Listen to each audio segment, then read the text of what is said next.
Ladies and gentlemen, welcome to another episode of the RVMan LP Exhibitions. Today we're going to be playing, Garo Mark of Wolves, or as it's called in the Dreamcast version, Fatal Fury Mark of Wolves. This game takes place in between 2 and 3, right after you beat Krausser, because for some reason this game does not mention you beating Wolfgang Krausser, but only mentions you actually defeating Geese Howard and Geese letting himself die, and Terry taking care of Rock throughout the entirety of Rock's lifetime, only to find out that a guy named Kane is running a King of Fighters tournament in hopes of luring out Rock because Rock may know something about his mother Marie. That's the whole gist of the story. However, the only returning character here is Terry, because there's a lot of people that are brand new. Rock's debut is here, B. Janae's debut is here, Kim Dong-hwan, who made a second playable debut in the sequel, King of Fighters City of Wolves, is here. Also, Hotaru's debut is here, and I think T-Zock's debut is here too. Yes. And Kim Jae-hwan is here too. But Kim K-hwan is not here because Jae-hwan and Dong-hwan are his sons. No, Jae-hoon and Dong-hwan. I mispronounced that name. My bad. But nonetheless, Terry Bogard plays just as much as he did in King of Fighters 11. Although, I'm going to be honest with you, I'm not going to be able to face off against Kane. There is a good reason why. The only reason why is because I need to win every single match with a AAA or better. Round 2. And it may look like I'm doing good now, but that's not the case. By the way, this top end is the new mechanic. Like, it gives a boost to the player, or the, I think the fighter, to where the first attack they do will actually do more damage than the original. Oh, there's our first Buster Wolf of the day! We'll give the strong attack to whoever it is that's in top right then, but once they're out of top, the attack actually weakens, but moreover, it increases the special meter. And there's a Just Defend. This is the first game in the SNK series that have it, which, by the way, for those who don't remember what Just Defend is, it's literally a mechanic that carries over to SNK versus Capcom 1 and 2 Chaos, and I think 3. But whatever the case, everyone has a Just Defend in this game, and it is hard to pull off. And also, there's counter hits and counter reversals. This game, while I don't know how well it did in the market, but it did good enough to actually get a legitimate release on the Xbox Live and the PlayStation Network, at least. So there's that. But this is one of the games that was on the Dreamcast. And the Dreamcast, despite it being a good system, was ran by stupid people in Sega. So I might as well just spoil anything, because this is probably going to be my worst run of City Mark of Wolves, because I played this on the Xbox version, and needless to say, Grant is the bodyguard of Kane, and Grant is this muscle-bound menace that is supposed to be the last wall that canonically Rock overcomes. And the main boss is actually the uncle of Rock, because he wanted to know what the hell happened to his sister, and why she has a son left over, and what the hell is Geese Howard's legacy. And now meet the person that is the reason why I'm not going to get Kane whatsoever. It's T-Zock. And dear God, T-Zock hurts. And you just saw Just Defend. It's basically Alpha Counter. That's what that is. And I just got wrecked. Because T-Zoc wasn't top in. Jeez. So that means T-Zoc is going to hurt more early on, or hurt more in the middle of the match, or hurt at the end of the match. It matters not. This guy is really, really tough. Nope. Nope. Oh, they kind of avoided all of that. But still, it doesn't matter. Oh, God have mercy. Come on. Let me at least hit him. Alright, we can just finish him off. Damn it. There we go. There we go. But yeah, T-Zoc is ridiculously strong. And again, this is probably my worst run. I'm not going to sit here and lie to you. That's the reason why they put frickin' T-Zoc in here, and Jesus Christ! Of course I ran right into that! KO.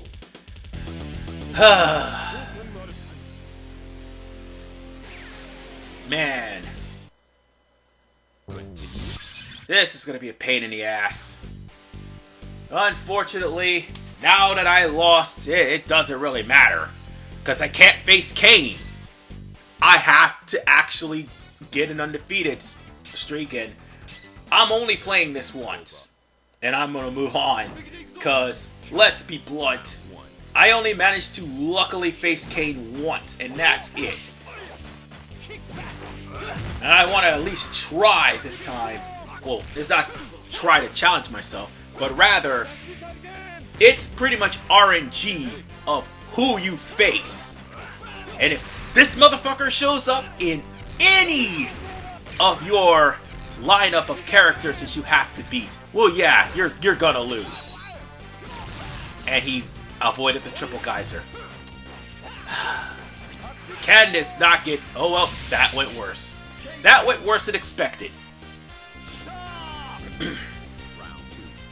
And for those who don't know who... And for those who haven't actually seen T-Zoc, yeah, he actually shows up in King of Fighters 11. This was his debut game, by the way. And he shows up again in King of Fighters 14, but as the King of Dinosaurs. Because the newcomer in 14 actually defeated him and he went heel. So yeah. That's the gist of what... Oh, you ass! Why did you release that so far away? And I lost again. God damn it.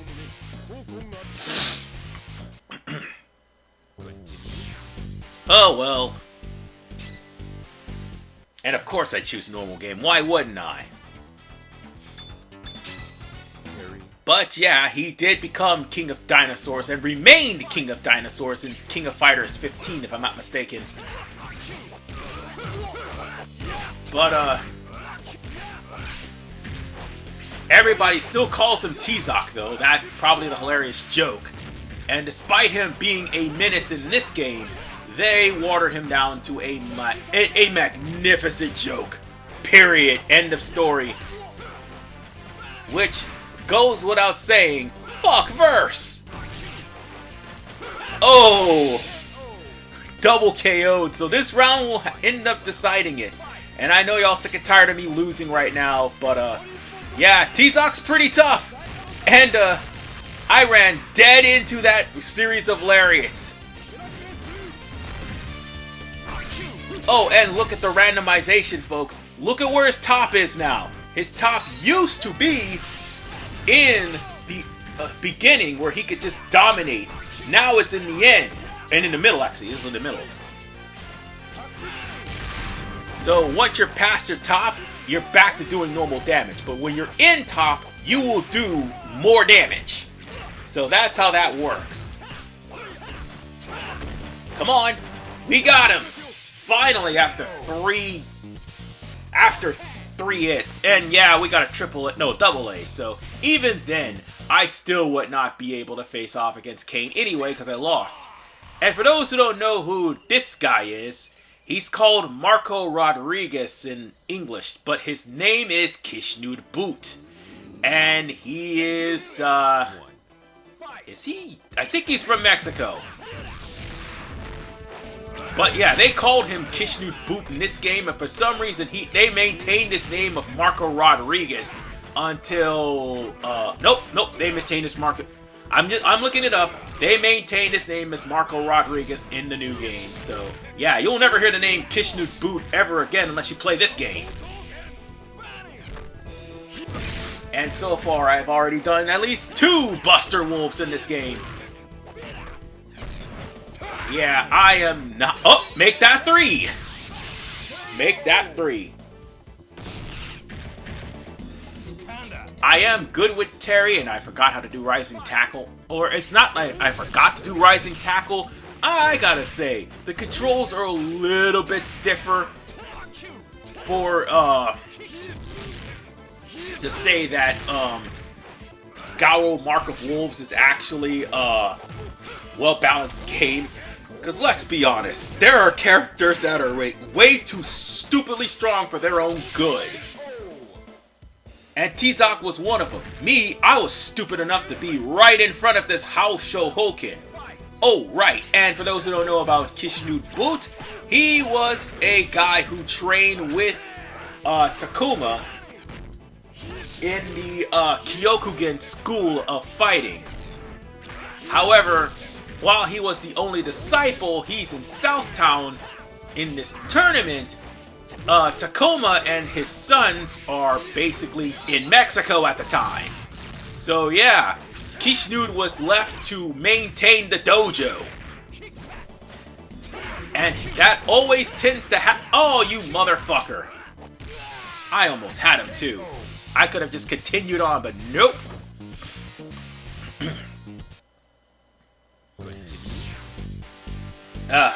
Just nope. Anyway.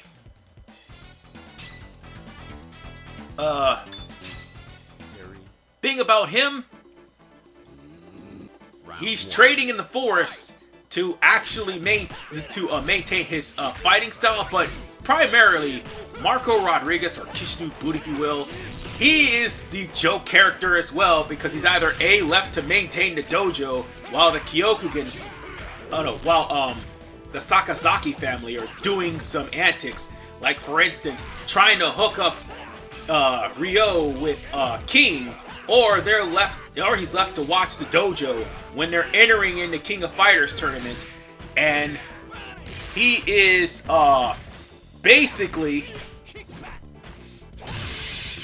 either in the background or in the endings of the Sakazaki family. But moreover, how did that not fully hit me? I'm just wondering, how did that not fully hit me? But yeah, he's in the background of the Sakazaki family's stages. And how did that miss? I don't know. I wasn't close enough, I guess. And yeah, I'm about to lose badly on this one. Yep. But as you can see, he is a capable fighter. And moreover, he looks like a recolor of Takuma. So, that's another thing. All those moves you see here, that is literally Takuma from Art of Fighting 2, yes. And also from, if I'm not mistaken, yeah, that's right, Art of Fighting 2 and King of Fighters 95, yeah. Because this game came out in 99.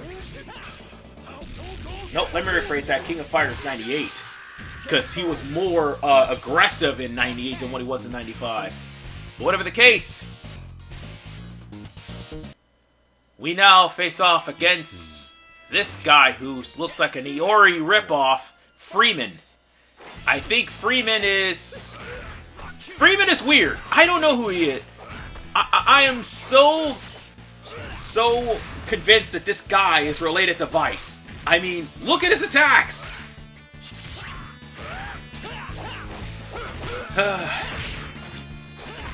I digress.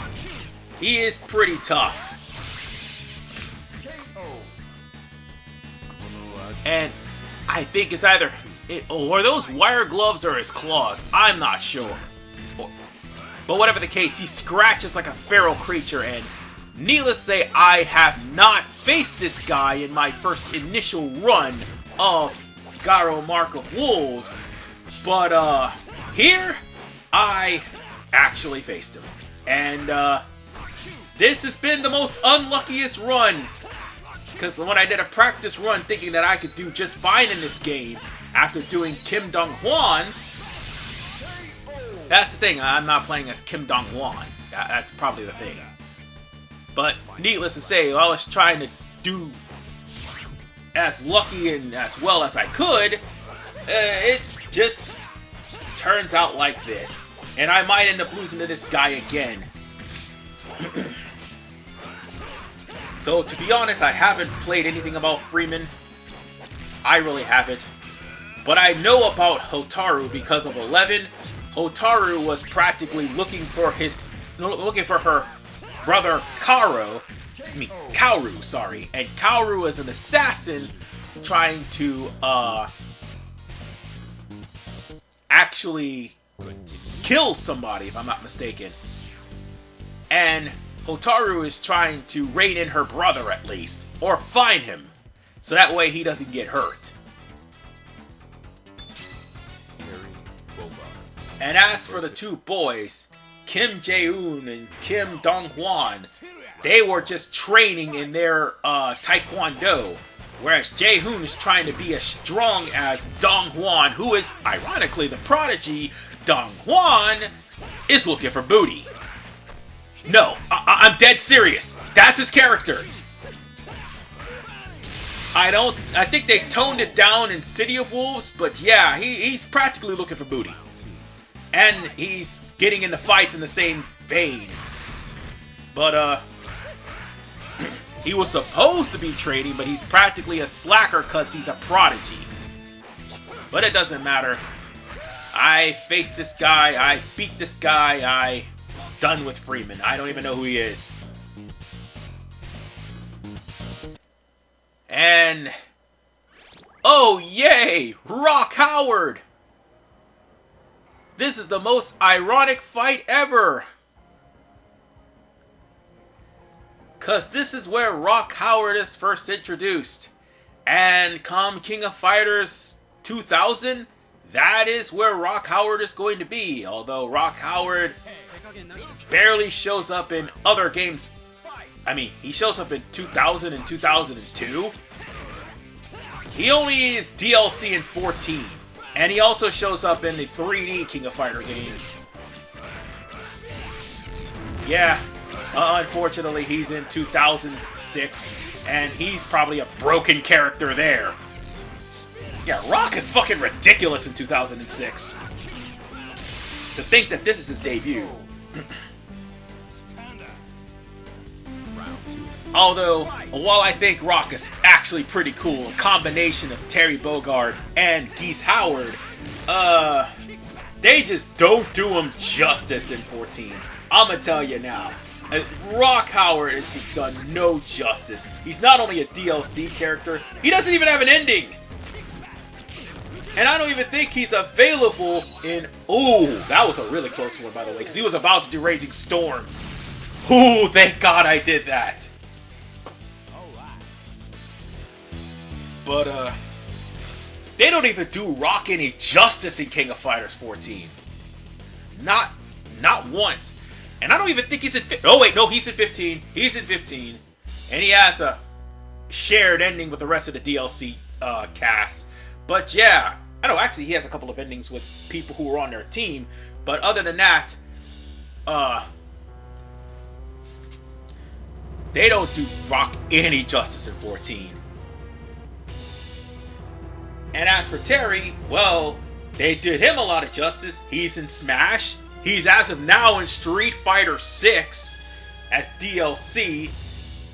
And Ken Masters is in the new Fatal Fury game. And now, I mean, Terry Bogard basically has been like the face of Fatal Fury and King of Fighters for God knows how long. There hasn't been a game where Terry hasn't been in it. Whatever the case, ladies and gentlemen, we're going to have to face off against Grant. Grant is this muscle-bound freak of nature who is wearing what looks like Mr. Karate's mask. And he is the bodyguard of Kaoru. And in order for you to get through this, no, not Kaoru, I meant Kane, sorry. He's the bodyguard of Kane, and in order to get to Kane, you have to beat him and everybody on your first try.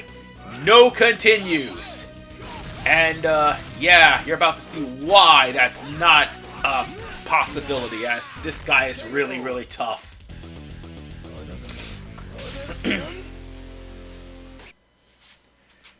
Maybe I should not have picked Terry Bogard for this. I mean, I'm good with him, but again, Garo Mark of Wolves it just feels pretty stiff. Or rather, I chose the wrong character. It doesn't matter. You just gotta be comfortable with this game and play it a couple of times in order for you to actually pull off a complete and utter undefeated streak with an a AAA rank or better. Not an S rank. It's gotta be AAA. But even then, sometimes AAA is next to impossible. I mean, it can happen, but that would mean you would have to tamper with the game settings, and I'm not going to be accused of tampering with the game settings. This game is on normal. Well, it was until I actually got some of the continued benefits. Because I figured I can't beat Kane, so I might as well beat the whole game. And this is the last guy because I didn't meet the requirements of beating Kane. Or facing Kane. Whatever the case, that's it. That is the end of Garo Mark of Wolves. Well,